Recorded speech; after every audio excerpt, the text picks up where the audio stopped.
नमस्कार, मैं भूपेंद्र पटवा। आप देख रहे हैं एकता न्यूज। चलते हैं सीधे खबरों की ओर। धमतरी के घड़ी चौक स्थित मकई गार्डन में बाबा साहब अंबेडकर जयंती एवं महात्मा ज्योतिबा फुले की जयंती पर सामाजिक समता महोत्सव का आयोजन किया गया। यह आयोजन अजीम प्रेमजी फाउंडेशन, जिला हिंदी साहित्य समिति एवं शाश्वत उत्सर्ग यूथ थिएटर ग्रुप द्वारा किया गया था।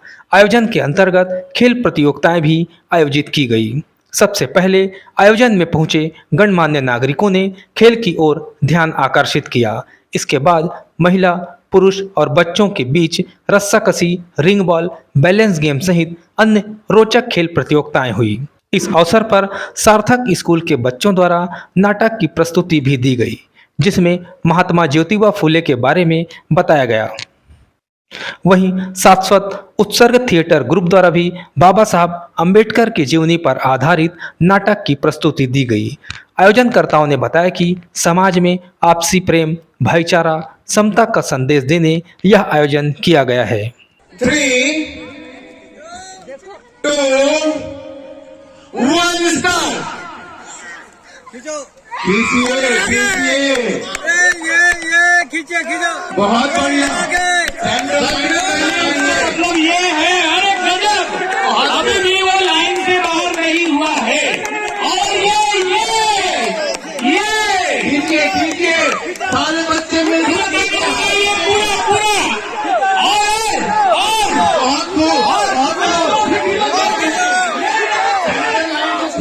पूरा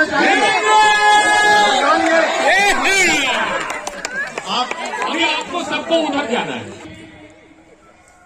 2, 1 स्टार्ट।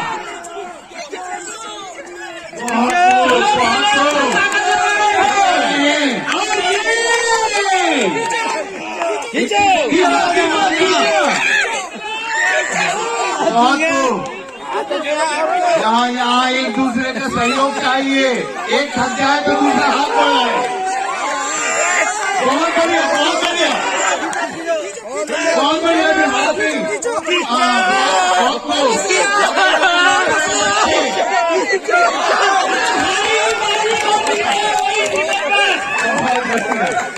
सारी बाजी को जीत जाए वही सिकंदर। 2, 1 स्टार्ट। अरे लगाइए भाई, ताकत लगाइए। ऐसा लग रहा है कि छोड़ रहा है। जोर लगा के मैडम, सरिता मैडम जोर लगाइए। जान मुझ के ये जीत आते हैं। रुकना वो जो हारी है।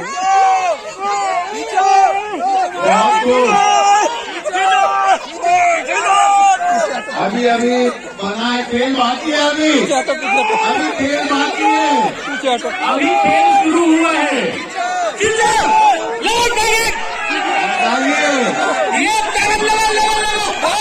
बहुत बढ़िया। भैया पहले 3, 2, 1 स्टार्ट।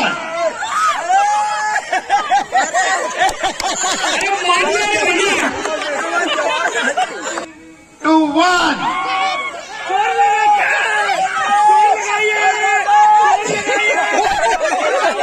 आप तो गए।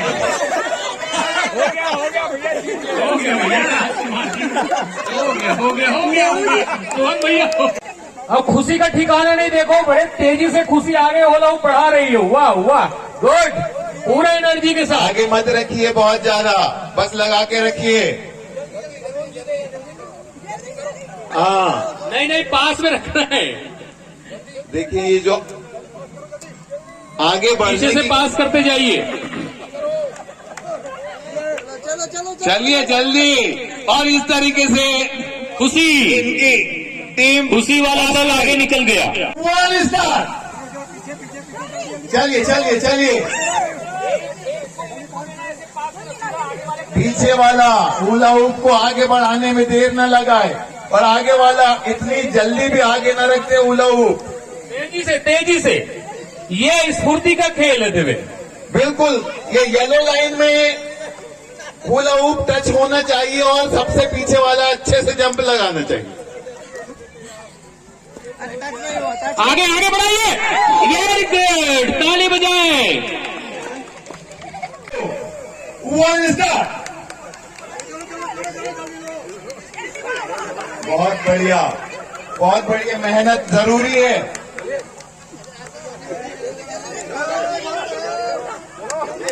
पीछे वाले को अपने सामने वाले को ही देना है, पीछे वाले को सामने वाले को देना है। बहुत बढ़िया। ये कैसे हुप लगा रहे हो, हुला, या बहुत बढ़िया। एकदम क्लियर लगा रहे हैं लोकेश भाई, वाह वाह वाह। और बहुत बढ़िया। उठा के वापस। Team ready, 3, 2, 1 start. बहुत बढ़िया। Very good. इस खेल में किसी को बताना नहीं पड़ता है, ये बताना नहीं पड़ता है, लेकिन वो ऑटोमेटिक जो सीधा है वो उल्टा और उल्टा है वो सीधा होता ही जाता है। 1 मिनट में देखिए अभी कितने बार उल्टा और सीधा होगा एक। बस उसकी जगह ना बदले, जगह ना बदले। और उल्टी गिनती शुरू। जी, फोन को वहीं पर। अभी आपके पास पर्याप्त टाइम है, जितना उलट सकते हैं। 20 सेकंड। हाँ, ऐसा ही होगा इसमें। जैसे ही इसका बोला आखिरी जाएगा, में मजा है ना, इस खेल का आखिरी में मजा है। यस टीम, जैसे ही बोले जाए हाथ खड़े कर दीजिएगा। और 3, 2, 1 हाथ ऊपर, सबके हाथ ऊपर। बाहर जाइए, बाहर जाइए। हाँ, नहीं।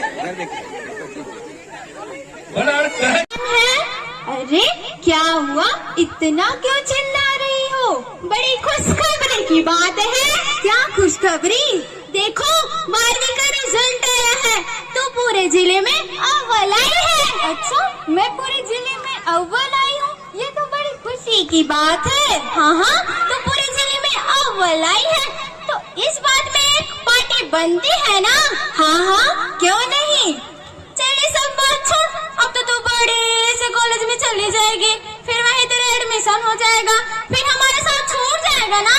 नहीं, मैं तुमसे बीच बीच में मिलते रहा करूंगी। हाँ, और बता, सब ठीक ठाक? हाँ, सब ठीक ठाक। अरे तुम दोनों सहेली के बीच क्या बातें चल रही है? देखो आंटी, सुहाना पास हो गई, इस साल पूरे जिले में अव्वल आई है। हाँ माँ, मैं पूरे जिले में अव्वल आई हूँ। तो क्या तुझे कौन सी मार आगे की पढ़ाई करनी है? शादी ब्याह तो करनी है ना, लड़के की तलाश में है। अरे माँ, मुझे अभी शादी नहीं करनी, मुझे आगे पढ़ना है। भैया भी तो पढ़ रहे हैं ना। तुझे कौन सी मां नौकरी करनी है? शादी ब्याह करके चूल्हा चौका ही तो करना है तेरे को। पर माँ, आजकल तो तेरा जुबान बहुत ही ज्यादा चलने लगी, जुबान कम करके बात किया करो। अरे क्या हुआ भाग्यवान, सुबह सुबह क्यों चिल्ला रही हो? बस सुबह हुआ कि रिकॉर्ड चालू। लो, आपकी महारानी पढ़ना चाहते पढ़ना, अभी से पढ़ाओ। आजकल बड़ी चढ़ी पढ़ने आई है, अभी से आप ही संभालो।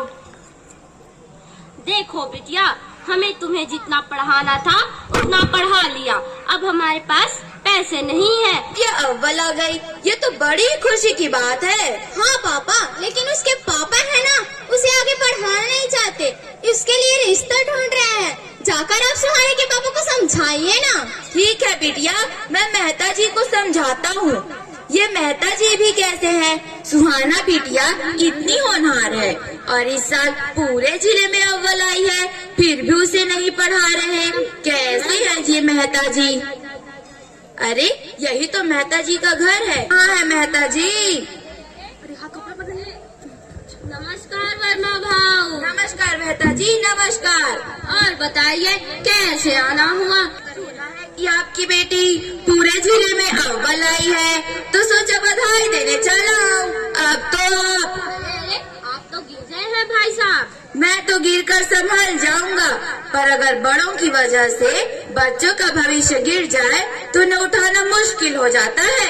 मतलब मैं कुछ समझा नहीं।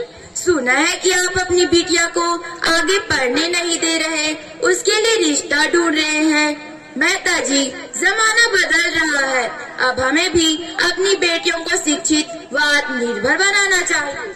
इसके बारे में तो हमने नहीं सुना। एक ऐसी महिला जिन्होंने ब्रिटिश शासन काल में इतनी विपरीत परिस्थितियां होने के बावजूद महिलाओं को शिक्षित करने का बीड़ा उठाया और एक मिसाल कायम की, जो आज भी हमारे लिए प्रेरणा स्रोत है। आइए देखते हैं। जरूर पढ़ाऊंगी सावित्री, यह बहुत कठिन काम है। अच्छा ठीक है, अब मैं इस देश की महिलाओं के लिए एक नई सुबह, एक नई क्रांति पैदा करूंगी। भाई साहब समझिए इस बात को, भला आपको मुझे मार के क्या ही मिलेगा? मुझे तो पंडितों ने भेजा है, पंडितों ने तुझे मारने के लिए सुपारी मिली, सुपारी। भाई साहब, अगर आपकी भी कोई बेटी है तो उसे हमारे पास पढ़ने के लिए भेजिए ना। बेटियां? क्या बेटियां भी पढ़ सकती हैं? हाँ हाँ, बेटियां भी पढ़ सकती हैं। अच्छा ठीक है बहन, मुझे माफ कर दो, मैं भी अपनी बेटी को पढ़ाने भेजूंगा। मुझे माफ कर दो बहन, मुझे माफ कर दो। पहले देश की महिलाओं को शिक्षित करना आवश्यक नहीं समझा जाता था। उस वक्त रंग भेद, जाति भेद या यूं कह ले कि प्रथम शिक्षित महिला माँ सावित्री बाई फुले थी। जब वे विद्यालय पढ़ाने जाया करती थी तब समाज के चंद ठेकेदार उनके साथ इसी तरह का बर्ताव किया करते थे। पर इन सब के बावजूद भी सावित्री बाई फुले ने हार नहीं मानी और एक नारी शिक्षिका के साथ साथ एक अच्छी समाज सुधारक भी बनी। आज उन्हें प्रथम महिला शिक्षिका के रूप में गौरव प्राप्त हुआ है। आज उन्हीं के कारण देश की बेटियां पढ़ पा रही हैं और जमीन से चांद तक पहुंच पा रही हैं। आप सभी से एक छोटी सी गुजारिश है। मैं इस सराय का कहने को तो मैनेजर हूँ, लेकिन इस पूरे सराय के 20 कमरे में एक ही किराएदार है। पता नहीं मालिक को मैं इस सराय का क्या लाभांश दूंगा और अपना घर कैसे चलाऊंगा। मुझे तो समझ से परे है, समझ ही नहीं आता मैं क्या करूंगा।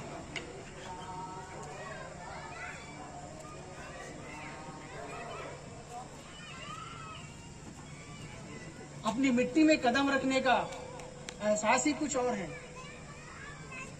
अगर राजा ना होते तो शायद मैं उस कोलंबिया के महाविद्यालय में पढ़ नहीं पाता, और मुझे इस बात पर फक्र है कि वहां से अध्ययन करने के पश्चात मैं अपनी सेवा बड़ौदा की जनता को देना चाहता हूँ।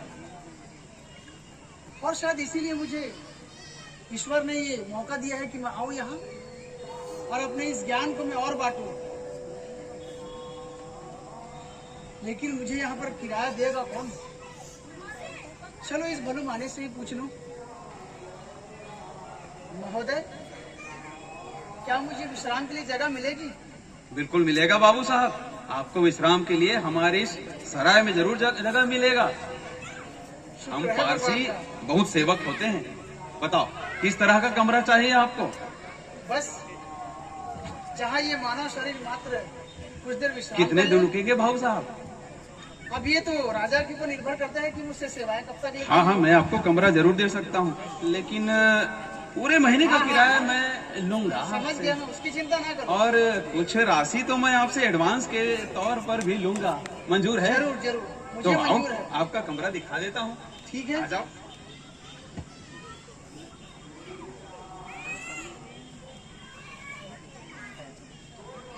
मैंने बाबू साहब से उसकी कोई पूछताछ, कोई नाम, कोई जानकारी तो ली ही नहीं। अभी पूछ देता हूँ। बाबू साहब,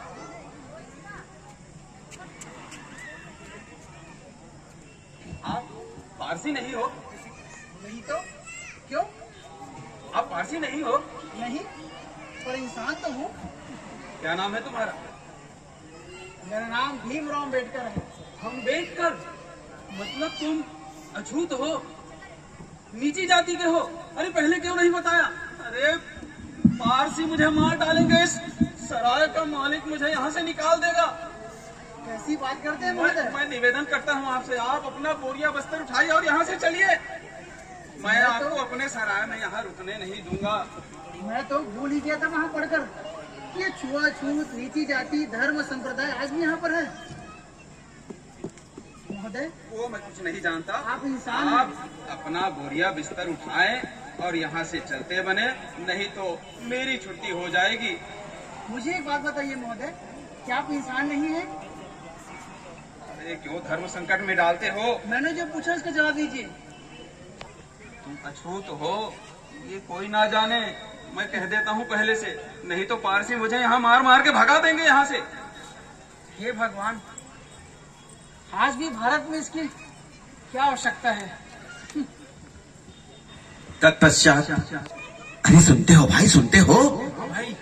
अरे हमारे कार्यालय में एक अछूत आया है, अछूत। अरे हाँ भैया, हमने भी सुना है। यार ये महाराजा की अकल मारी गई है क्या? हाँ भाई, मत मारी गई है महाराजा की। अरे हम ब्राह्मण, अरे भले हम चपरासी हैं, लेकिन हम ऊंच जात के हैं। हम उसके प्याले और थाली वाली साफ करने वाले नहीं हैं। हम भी पानी उसको दूर से ही देंगे भैया। अरे सुनो सुनो, अरे उसका काम काज तो बहुत ही बेकार है। अरे उसको महाराजा ने क्यों रखा समझ में नहीं आता। अरे काम काज की नहीं यार, जाति देखो, हम कहाँ ऊंचे वो कहाँ नीचे। अरे ऐसी नीची जाति को महाराजा ने इस कार्यालय में भेजा है, जनता की ख्यात सेवा करेगा वो। हमारा धर्म भ्रष्ट हो जाएगा भैया। अरे हम भी भ्रष्ट हो जाएंगे। अरे उसके साथ काम करना तो मुश्किल है, उसको तो तुरंत ही निकाल देना चाहिए महाराजा को। सुनो, वो काम करे तो करे, हम उसका बाइकाट करेंगे, समझ गए? हाँ, दूरी बनाएंगे। दूरी बनाएंगे, ठीक है? पानी हम दूर से ही देंगे। अरे उसकी मटकी और गिलास की व्यवस्था दूर रख देंगे। अरे बातचीत भी उनसे दूरी से करेंगे, और वो भी अच्छे से नहीं। अच्छा, ठीक है? हाँ। धोने के लिए भी हम नहीं जाएंगे भैया। अरे कौन धोता है उसकी गिलास? वो खुद धोएगा।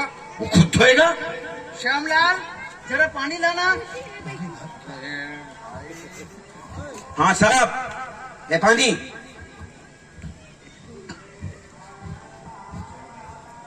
मनोहर, फाइल लेकर आओ। ओए, ये फाइल रख ले, पकड़ ले।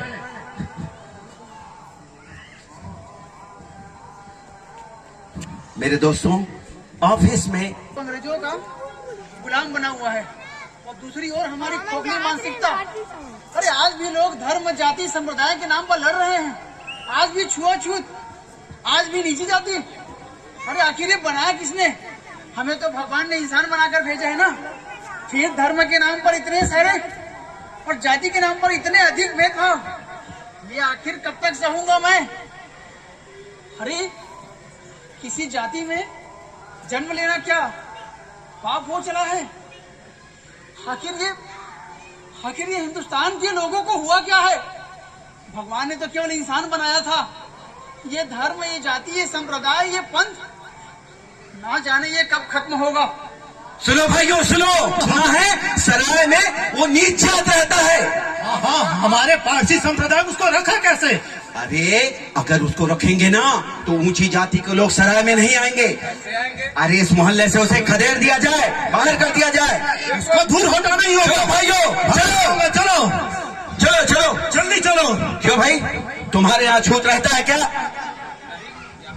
झूठ मत बोलो, जल्दी बताओ। वो महाराजा की सेवा में करता है ना, वो क्या नाम है? अरे अम्बेडकर। हाँ, वो छूत नीच जाति है वो। कैसे रखे?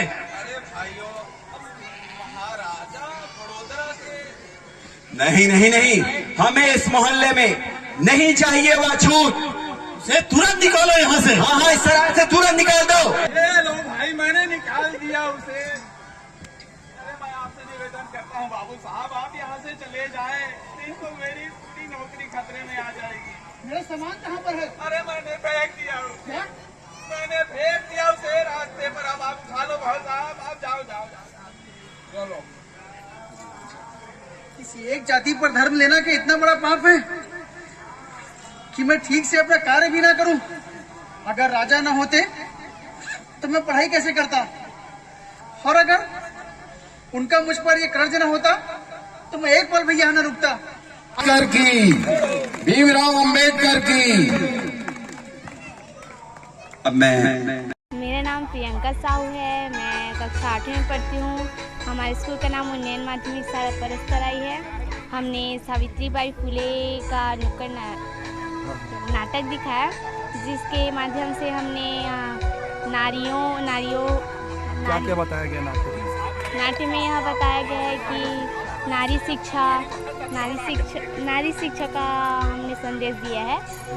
उसमें क्या करते हैं ज्योतिबा फुले जी, उसमें क्या करते हैं नाटक में? ज्योतिबा फुले जो है ना अपनी पत्नी सावित्रीबाई फुले को प्रोत्साहित करती हैं नारियों को पढ़ाने के लिए। क्या नारियों को पढ़ाने का ये नाटक जो है आप लोगों ने इससे पहले और कभी दी थी क्या? हाँ, स्कूल में 1-2 बार दिया था। ऐसे बड़े मंचों में? नहीं। ऐसे बड़े मंचों में आप लोग पहले बार दिए? हाँ। कैसा लगा? बहुत अच्छा लगा। क्या बोलना चाहेंगे जो कार्यक्रम करवाएंगे? बहुत धन्यवाद देना चाहते हैं। सामाजिक समता उत्सव का आयोजन था। बाबा भीमराव अंबेडकर और ज्योतिबा फुले के जीवन पर आधारित आज का ये कार्यक्रम था। वो हमेशा समानता, ऊंच नीच, भेदभाव को दूर करने पर विश्वास करते थे। हर नागरिक जाति, रंग, लिंग, धर्म के आधार पर कोई भेद नहीं होना चाहिए, तभी समाज आगे बढ़ेगा। इसी विचार से ओतप्रोत विविध कार्यक्रमों का आयोजन किया गया था। स्केच था, स्केचिंग करना था, खेल था और गीत था, संगीत था, रोल प्ले, नुक्कड़ नाटक के माध्यम से संदेश दिया जा रहा है। ऐसे आयोजन का उद्देश्य क्या था? इसका उद्देश्य ये है कि समाज में समता की भावना आए, भेदभाव को दूर किया जाए, यही उद्देश्य था। कार्यक्रम तो बहुत अच्छा हुआ। जैसे ही मैंने एंट्री ली, ये सबसे पहले रस्साकशी का प्रोग्राम हुआ था और उसमें हम लोग फर्स्ट टाइम तो विन किए थे, लेकिन जब फिर शिफ्ट होते हैं तो हार गए थे हम लोग। उसके बाद और भी रिंग्स वाले गेम थे और अलट पलट वाले गेम्स थे। फिर 2 ड्रामा हुए, एक नुक्कड़ शैली में हुआ था और एक परस्तराई स्कूल से आए थे। ऐसा गेम आज के दिनों में कितना जरूरी है? बहुत ज़्यादा ज़रूरी है। मानसिक स्वास्थ्य के लिए सबसे ज़्यादा ज़रूरी है। और उसके अलावा क्या क्या कार्यक्रम है? उसके अलावा सबसे ज़्यादा तो है कि एक तरह से सोशल गैदरिंग हो जाती है, सब एक दूसरे से मिल लेते हैं और बहुत अनजान लोग भी ऐसे मिलते हैं जैसे कि बहुत समय से एक दूसरे को जानते हैं। इस प्रोग्राम का सबसे ज़्यादा फ़ायदा यही है और अगली बार इसको अटेंड कर रहे हैं। तो सामुदायिक क्षमता उत्सव का ये आयोजन हम सब के लिए था। शहर के लिए आयोजन पहली बार था और हम लोग चाहते थे कि अंबेडकर और फुले की जो जयंती है, उस जयंती के अवसर पर हम युवाओं को, जो किशोरी बालिकाएं हैं, समाज के लोग हैं, शिक्षक साथी हैं और पूरे धमतरी शहर में बहुत सारे वर्ग के लोग हैं, तो सबको हम ये बता पाए कि फुले ने और अंबेडकर ने अपने जीवन में हमारे लिए क्या किया था, समता के लिए क्या किया था। जो संविधान आज हमको दिखाई देता है, उस संविधान में जो मूल्य है, उस मूल्य को लेकर के एक महत्वपूर्ण काम अगर हम लोगों के लिए हुआ था तो वो अंबेडकर के माध्यम से हुआ था। तो ये हर जन तक उस मूल्य को जीने का एक उत्सव था। आज बस इतना ही। अगले बुलेटिन में फिर मिलेंगे, तब तक के लिए नमस्कार।